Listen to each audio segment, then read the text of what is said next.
Hello everyone, आज का हमारा जो टॉपिक है वो है series and parallel combination of resistance. So देखिए, प्रीवियस लेक्चर में हमने पढ़ा था कि रेजिस्टेंस क्या होता है। सो रेजिस्टेंस क्या था? Property of the material which oppose the flow of electric current. जो करंट के फ्लो को ओपोज करता है, this property of the material is known as resistance. ठीक है, तो देखते हैं रेजिस्टेंस क्या होता है। देखिए, रेजिस्टेंस को हम रिप्रेजेंट करते हैं इस तरह से एक जिगजैग लाइन की फॉर्म में। ये क्या होता है? Symbol of resistance. लेकिन ये तो एक किसका सिंबल है? फिक्स रेजिस्टेंस का सिंबल है। ठीक है, जिसकी वैल्यू क्या है? कांस्टेंट है। लेकिन यहीं पे बात करें ना वेरिएबल रेजिस्टेंस की, तो वेरिएबल रेजिस्टेंस को हम किस फॉर्म में रिप्रेजेंट करते हैं? इसी फिक्स सिंबल्स की फॉर्म में। ठीक है, इसके बीच में हम क्या शो करते सकते हैं? इस तरह से एक एरो, या फिर दूसरा वे क्या हो सकता है, हम इस तरीके से उसको रिप्रेजेंट कर सकते हैं। सो ये था सिंबल फॉर वेरिएबल रेजिस्टेंस। आप चाहे तो ये यूज कर सकते हैं या फिर ये यूज कर सकते हैं। And this is the symbol for fix resistance. अब आज का हमारा जो टॉपिक है ना, वो क्या है? Series and parallel combination of resistance. So देखते हैं सीरीज में रेजिस्टेंस किस तरह से वर्क करता है और पैरेलल में किस तरह से वर्क करता है, और नेट रेजिस्टेंस की वैल्यू पे अगर सीरीज में अटैच करते हैं तो क्या इफेक्ट होता है, और पैरेलल में अटैच करते हैं तो क्या इफेक्ट होता है। सो देखिए, सबसे पहले बात करें सीरीज की। देखिए, सीरीज में क्या होता है? हमारे पास सपोज क्या, ये एक रेजिस्टेंस है R1, this is resistance R2 and suppose this is resistance R3। ये हमारे पास तीन रेजिस्टेंस है। तो सीरीज का मतलब क्या होता है? फर्स्ट रेजिस्टेंस का एंड पॉइंट, देखिए इस रेजिस्टेंस का ये क्या है? स्टार्टिंग पॉइंट, ये है एंड पॉइंट। ये सेकंड रेजिस्टेंस का स्टार्टिंग पॉइंट है, ये एंड पॉइंट है। ये थर्ड रेजिस्टेंस का स्टार्टिंग पॉइंट है और ये क्या है? And point. सो इस तरह से इसके एंड पॉइंट को नेक्स्ट के स्टार्ट पॉइंट से अटैच कर दे, इसके एंड पॉइंट को नेक्स्ट के स्टार्ट पॉइंट से अटैच कर दे। तो इस तरह से स्टार्ट टू एंड जो कनेक्शन होता है ना, एक का स्टार्टिंग और दूसरे का एंडिंग पॉइंट, जो इस तरह के कनेक्शन होता है उसे हम क्या बोलते हैं? Series connection. और ये मैंने क्या ले लिया? कोई भी वोल्टेज सोर्स जो इन तीनों के क्रॉस अटैच कर दिया है। सपोज क्या, V वोल्ट की कोई बैटरी है, this is the positive terminal of battery and this is negative terminal of battery. तो देखिए, V वोल्ट की बैटरी है, बैटरी लगाते ही सर्किट क्या अभी हमारा क्लोज है, तो यहां से क्या होगा? I अमाउंट का करंट फ्लो कर रहा है। देखिए, करंट का मतलब क्या होता है? करंट क्या करता है? वायर के अंदर से फ्लो करता है। तो जब भी हम करंट की डेफिनेशन करेंगे तो करंट क्या कर रहा है? Through the wire. ठीक है, फ्लो कर रहा है कहां से? Through the wire, means wire के अंदर से फ्लो करता है, क्योंकि वायर के अंदर ही तो इलेक्ट्रॉन्स है ना। लेकिन जब बात करें ना वोल्टेज की, तो यहाँ पे हम वर्ड लगाएंगे अक्रॉस। रीजन, क्योंकि वोल्टेज को पोटेंशियल डिफरेंस क्रिएट करती है बिटवीन टू पॉइंट्स। दो पॉइंट है तो पोटेंशियल डिफरेंस है। एक पॉइंट पे तो आप डिफरेंस नहीं कर सकते, जैसे आप डिफरेंस करते हो किसी दो बंदों के बीच में करोगे, है ना। अगर दो बुक्स आपके सामने, तो आप दो बुक्स का डिफरेंस करोगे, कंपेयर करोगे। ठीक है, तो यहाँ पर हमें जब हम बात करते हैं डिफरेंस की, तो डिफरेंस तो तभी हो सकता है जब आपके पास दो चीजें हैं। सो वोल्टेज आती है दो पॉइंट के अक्रॉस, मीन्स दो पॉइंट के बीच में जो पोटेंशियल डिफरेंस है ना, वो ये क्रिएट करती है, इसलिए वर्ड लगाएंगे अक्रॉस। सो देखिए, V वोल्ट की वोल्टेज लगाते ही यहां से करंट गया I अमाउंट का। अब करंट के पास एक ही पाथ है फ्लो करने के लिए, यहां से करंट रिलीज हुआ, इस पाथ से होते हुए करंट क्या करेगा? वापस नेगेटिव टर्मिनल आ जाएगा। ठीक है, तो सीरीज में क्या होता है? करंट सेम रहता है। तो सीरीज कनेक्शन की कंडीशन लिखिए पहले कि कौन कौन सी कंडीशन है। कंडीशन के बेस पे सोल्व करेंगे। करंट के पास कितने पाथ है? एक ही पाथ है, कोई दूसरा पाथ तो हमें नजर आ नहीं रहा, वो तो इस वायर में से यहां से जाते हुए वापस यही आना है। तो फर्स्ट कंडीशन क्या रहेगी? Current remain same. करंट क्या रहेगा? सेम रहेगा। ये सीरीज की कंडीशन लिख रहे हैं हम पहले। सेकंड कंडीशन देखिए यहाँ पे क्या आ रही है? ये वोल्टेज थी V वोल्ट की। अब देखिए, डिवाइस कितने थे हमारे? तीन थे, और तीनों डिवाइस का स्टार्टिंग और एंडिंग पॉइंट अलग अलग है। तो इस डिवाइस के क्रॉस कुछ वोल्टेज सेट हो जाएगी इन दो पॉइंट्स के बीच में। इस पॉइंट के बीच में सपोज क्या V1 वोल्टेज सेट होगी। अब इसका स्टार्टिंग और एंडिंग पॉइंट अलग है, तो इसके दो पॉइंट्स के बीच में सपोज क्या V2 वोल्टेज है। यहां पर सपोज क्या V3 वोल्टेज है इसके क्रॉस। ठीक है। तो वोल्टेज क्या होती है, 2 पॉइंट के क्रॉस सेट होती है। अब सबके इंडिविजुअल पॉइंट से, तो इंडिविजुअल पॉइंट के क्रॉस ही क्या होगी, सेट होगी। तो दूसरी चीज क्या याद रख सकते हो, जहां पे करंट की वैल्यू सेम होती है ना, वह वोल्टेज हमेशा डिवाइड होती है। ठीक है। तो अगर करंट सेम निकल गया कि करंट का एक ही पाथ है, आपको नजर आ रहा है, तो वोल्टेज क्या रहेगी, डिवाइड होगी। ठीक है। तो यहाँ पे वोल्टेज क्या रहेगी हमारी, डिवाइड हो रही है। अब सीरीज का हम अगर डेरिवेशन सोल्व करेंगे ना, तो उस चीज के ऊपर जाएंगे जो डिवाइड हो रही है, क्योंकि जो चीज सेम है उसकी वैल्यू तो हमें पता है, लेकिन डिवाइड जो हो रही है ना, उसकी वैल्यू कितनी सेट हो रही है वो हमें कैलकुलेट करनी है। तो देखिए डिवाइड क्या हो रही थी, वोल्टेज हो रही थी, और कितनी वोल्टेज मैंने लगाई थी, V वोल्टेज। तो टोटल वोल्टेज जो V मैंने लगाई वो कितने पार्ट्स में डिवाइड हुई, V1, V2 और V3। So V is equal to V1 plus V2 plus V3। ये आ गया। अब ओम्स लॉ पे चलते हैं। ओम्स लॉ के थ्रू हम वोल्टेज की वैल्यू कैलकुलेट करते हैं। देखिए ओम्स लॉ क्या कहता है, V किसके इक्वल होता है, I इंटू R के इक्वल होता है ड्यू टू ओम्स लॉ। तो V के प्लेस में मैं क्या लिख सकती हूँ, I इंटू R। ठीक है। This R is the net resistance of the circuit. वही देखेंगे यहाँ पे कैसे सोल्व होना है। इज इक्वल टू, अगर V1 वोल्टेज निकाल रही हूँ तो V1 वोल्टेज किसके क्रॉस जा रही है, R1 रेजिस्टेंस के क्रॉस। सो V1 किसके इक्वल आ जाएगी, I इंटू R1, क्योंकि करंट तो सेम है ना, तो I into R1। Similarly V2 voltage है किसके क्रॉस, R2 रेजिस्टेंस के क्रॉस। सो इसकी वैल्यू क्या हो जाएगी, I into R2। Similarly V3 is equal to I into R3। अगर ये वैल्यूज में यहाँ पे पुट कर दूं तो देखिए क्या बन रहा है, I into R1 plus I into R2 plus इसके प्लेस में क्या आ जाएगा, I इंटू R3। अब देखिए यहाँ पे I क्या है, कॉमन है, बाहर लेते हैं। सो I इंटू R किसके इक्वल आ गया, I into R1 plus R2 plus R3। यहां से I कैंसल आउट, R किसके इक्वल बच गया, R is equal to R1 plus R2 plus R3। This is the net resistance in case of series circuit. मतलब क्या हुआ, series के अंदर जितने भी रेजिस्टेंसेस लगे हुए ना, उन सब रेजिस्टेंसेस का सम क्या होगा, हमारा नेट रेजिस्टेंस होगा। अब एग्जांपल के लिए लेते हैं, जैसे सपोज किया R1 की वैल्यू 2 ओम है, R2 की वैल्यू 3 ओम है, इसकी वैल्यू सपोज किया अगेन 3 ओम है। ठीक है। तो अब कोई हमसे ये पूछे नेट रेजिस्टेंस कितना है, तो नॉर्मल से ये बात है, हमें फॉर्मूला मिल चुका है। टोटल रेजिस्टेंस किसके इक्वल है, R1 plus R2 plus R3। तो R इक्विवेलेंट यहाँ पे किससे निकल जाएगा, R1 की वैल्यू है 2, R2 की वैल्यू है 3 और R3 की वैल्यू भी कितनी है, 3। सो कितना हो गया, 3 3 6 और 2 8 ओम। ठीक है। ये हो गया हमारा नेट रेजिस्टेंस। इस तरह से हम क्या करते हैं, सीरीज के केस में रेजिस्टेंस को सोल्व करते हैं। अब देखिए नेट रेजिस्टेंस की वैल्यू क्या थी, इंडिविजुअल की रेजिस्टेंस की वैल्यू से क्या हुई है, नेट रेजिस्टेंस की वैल्यू क्या आई है, ज्यादा आई है। ठीक है। तो ये देखेंगे कि जब हम सीरीज और पैरेलल का डिफरेंस करेंगे तो ये सभी पॉइंट हम देखेंगे यहाँ पे, कंडीशन क्या रही है, नेट रेजिस्टेंस के ऊपर क्या इफेक्ट पड़ा है। सो अब बात करते हैं पैरेलल रेजिस्टेंस की, कि पैरेलल में रेजिस्टेंसेस को किस तरह से सोल्व करते हैं। सो देखिए पैरेलल कनेक्शन ही क्या शो कर रहा है कि एक जो हमारे पास रेजिस्टेंसेस होंगे ना, उन रेजिस्टेंसेस का जो स्टार्टिंग पॉइंट है ना, उन सबको एक साथ अटैच करेंगे, और जो एंडिंग पॉइंट है उन सबको क्या करेंगे, एक साथ अटैच करेंगे। ठीक है। तो पैरेलल रेजिस्टेंस, पैरेलल को हम क्या बोलते हैं, start to start connection end to end connection. ठीक है। अगर पैरेलल कनेक्शन को डिफाइन करें तो कैसे डिफाइन करते हैं, start to start end to end जो कनेक्शन होता है ना, उस कनेक्शन को हम क्या बोलते हैं, पैरेलल कनेक्शन। एग्जाम्पल के लिए देखिए, सपोज क्या मेरे पास क्या है, R1 रेजिस्टेंस है, सिमिलरली ये क्या है, R2 रेजिस्टेंस है, ये है R3 रेजिस्टेंस। ये क्या है, इन तीनों का स्टार्टिंग पॉइंट है, इन सबको एक साथ शॉर्ट कर दो। ये क्या है, एंड पॉइंट है, इन तीनों को एक साथ शॉर्ट कर दो। ठीक है। फिर इस तरह के, और फिर क्या करना है, शॉर्ट करने के बाद इसकी के क्रॉस क्या करो, एक वोल्टेज सोर्स अटैच कर लेते हैं। ठीक है। तो ये क्या था हमारा parallel connection, start to start connection है, एंड टू एंड कनेक्शन, मतलब स्टार्टिंग पॉइंट को एक साथ शॉर्ट कर दिया, एंडिंग पॉइंट को एक साथ शॉर्ट कर दिया। ये क्या होगी, V वोल्ट की कोई वोल्टेज लगा दी।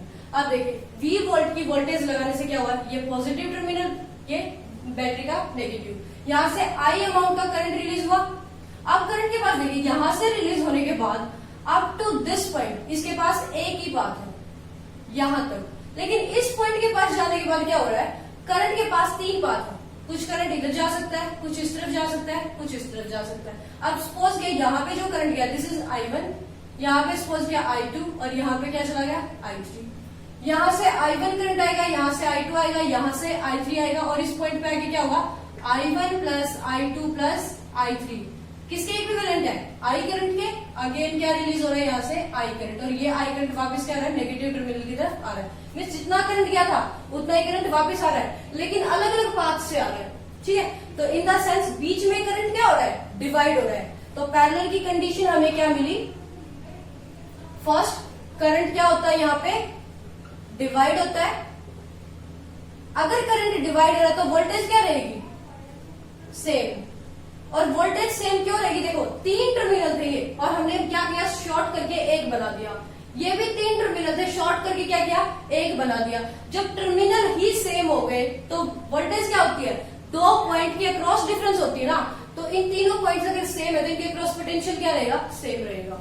ठीक है, सो वोल्टेज क्या रहेगी, सेम रहेगी। जो V वोल्ट यहाँ अटैच किया इसके क्रॉस भी V वोल्ट, इसके क्रॉस भी V वोल्ट और इसके क्रॉस भी क्या रहेगी, V वोल्ट। अब देखिए डिवाइड क्या हो रहा है, डिवाइड हो रहा है करंट। अगर करंट डिवाइड हो रहा है तो इक्वेशन किसकी निकालेंगे, करंट की। तो देखिए यहाँ से हमने कितना करंट दिया था, I current. So total current कितने पार्ट्स में डिवाइड हुआ, I1 plus I2 plus I3। ठीक है, अगेन ओम्स लॉ पे चलते हैं और I की वैल्यू कैलकुलेट करते हैं। सो I किसके इक्वल था, I is equal to V upon R। So I1 किसके क्रॉस है, R1 रेजिस्टेंस के क्रॉस। सो I1 की वैल्यू क्या हो जाएगी, V अपॉन में R1। I2 की वैल्यू क्या हो जाएगी, V अपॉन में R2 and I3 is equal to V upon में R3। ठीक है, ये R1 के क्रॉस है, ये R2 के क्रॉस है, तो ये R3 के क्रॉस है। इस तरह से क्या करेंगे, I1, I2, I3 की वैल्यू निकाल लेते हैं। ये सारी वैल्यूज अगर मैं इस इक्वेशन में अगेन पुट करूं तो क्या आ जाएगा, I is equal to V upon में R, ये क्या हो गया, V अपॉन में R1 प्लस V अपॉन में R2 प्लस V अपॉन में R3। ठीक है, ये बन गई। अब यहां से देखिए कॉमन क्या है, V। ठीक है, तो V कॉमन है तो V को बाहर लिख लेते हैं। So V by R is equal to क्या हो गया, V कॉमन है तो अंदर यहां से क्या बचा, V बाहर आ गया तो 1 अपॉन में R1 प्लस इसके पास क्या बचा, 1 अपॉन R2। नेक्स्ट के पास क्या बच गया, V अपॉन 1 अपॉन में R3। V से V कैंसिल आउट हो सकता है, तो यहां से क्या बच गया, 1 अपॉन में R is equal to 1 upon में R1 प्लस 1 अपॉन में R2 प्लस 1 अपॉन में R3। इस तरह से अगर हम क्या करेंगे, R1, R2, R3 की वैल्यू को सोल्व करते हैं तो नेट रेजिस्टेंस की वैल्यू क्या होगी, डिक्रीज होगी ना। सो यहां से देखना, सीरीज कनेक्शन करते हैं कब, जब हमें करंट चाहिए सेम, वोल्टेज को करना हो डिवाइड और नेट रेजिस्टेंस की वैल्यू क्या होनी चाहिए, मैक्सिमम। ठीक है, नेट रेजिस्टेंस ज्यादा होगा। पैरेलल कनेक्शन में क्या होता है, नेट रेजिस्टेंस की वैल्यू हमेशा डिक्रीज होती है। तो देखिए एग्जांपल के लिए, अगर आपके पास क्या है, एक 10 ओम का रेजिस्टेंस है, एक 100 ओम का रेजिस्टेंस है, तो नेट रेजिस्टेंस की वैल्यू अगर पैरेलल के केस में बात करेंगे तो किसके नियर अबाउट आएगी, 10 ओम रेजिस्टेंस के नियर अबाउट, इससे भी कम। ठीक है, तो नियर अबाउट इसकी आएगी, लेकिन वैल्यू कुछ ना कुछ इससे कम ही होगी। ठीक है, स्मॉलेस्ट रेजिस्टेंस से भी कम वैल्यू आएगी पैरेलल के केस में। बट अगर सीरीज की बात करते हैं ना तो फिर इस बिगर रेजिस्टेंस से ज्यादा होती है, क्योंकि दोनों का डायरेक्ट सम होता है ना। यहाँ पे तो 1 अपॉन में 10 प्लस 1 अपॉन में 100 करते हैं, और वहां पे क्या करना था, 10 प्लस 100। इस तरह से हम क्या कर सकते हैं, सीरीज और पैरेलल को सोल्व कर सकते हैं। अब देखिए कुछ एग्जांपल्स देखते हैं सीरीज रेजिस्टेंस की और पैरेलल रेजिस्टेंस की। देखिए इस तरह का कोई सर्किट है और कोई हमें बोलते हैं find the equivalent resistance. Equivalent resistance, और क्या बोल सकता है, करंट निकालना है, या बोल सकते हैं पावर कैलकुलेट करो, कुछ भी कैलकुलेट करना हो। तो देखिए पहले हम क्या करें, इक्विवेलेंट रेजिस्टेंस कैसे फाइंड आउट करते हैं। ठीक है, अभी हमने फॉर्मूला पढ़ा है। सीरीज के केस में R इज इक्वल टू क्या होता है, R1 plus R2 up to soul, जितने भी अप टू Rn तक हमारे रेजिस्टेंस है सबको क्या करना है, ऐड करना है। पैरेलल के केस में क्या हो रहा है, 1 अपॉन में R इज इक्वल टू क्या है, 1 अपॉन में R1 प्लस 1 अपॉन में R2 अप टू सोल, जितने भी 1 अपॉन में Rn। ठीक है, इन्हीं फॉर्मूलाज को यूज करके देखिए हम कैलकुलेट करते हैं। यहां से हमारे पास कितने वोल्ट की बैटरी है, 20 वोल्ट की बैटरी है। यहां से करंट निकला I अमाउंट का। ठीक है, आपने देखना क्या है कि करंट कहां पर डिवाइड हो रहा है और कहां पे सेम है। जहां डिवाइड होगा पैरेलल, जहां सेम रहेगा सीरीज।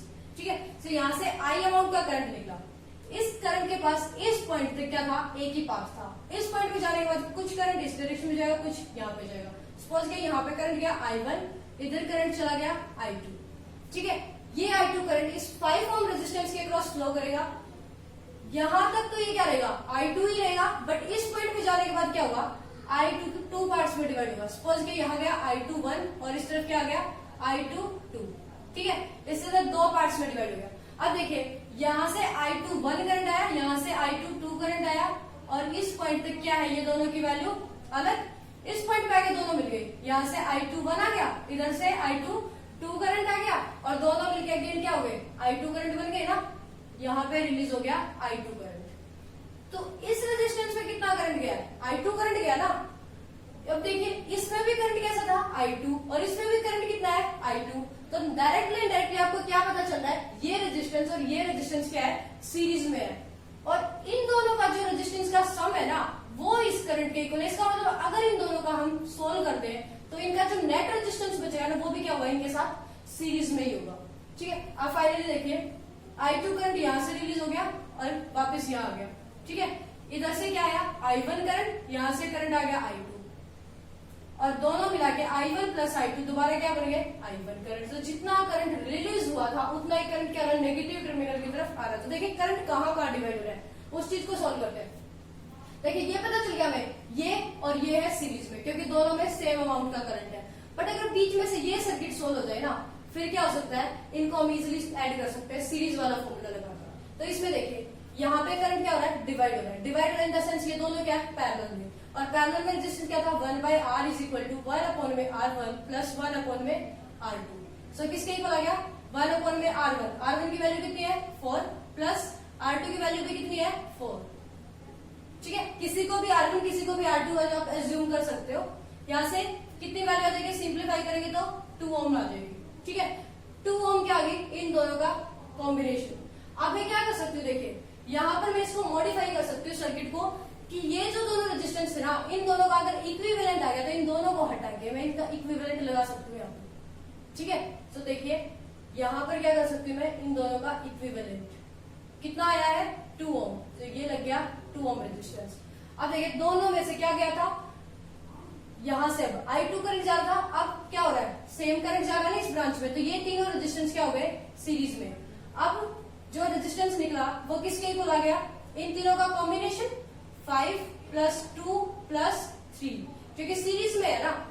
5 2 7 7 और 3 कितना हो गया 10 ओम, ठीक है। अगर इन तीनों का इक्विवेलेंट देखें तो तीनों का इक्विवेलेंट क्या है 10 ओम। हमेशा क्या करना है, जिसको सोल्व कर रहे हो ना उसको उसके इक्विवेलेंट से रिप्लेस करो। अब इन तीनों को सोल्व किया ना, तो इन तीनों को क्या करना है मैंने, इनके इक्विवेलेंट से रिप्लेस करना है। इन तीनों का कंबाइन एक रेजिस्टेंस ले लिया जिसकी वैल्यू कितनी आ रही है 10 ओम, ठीक है।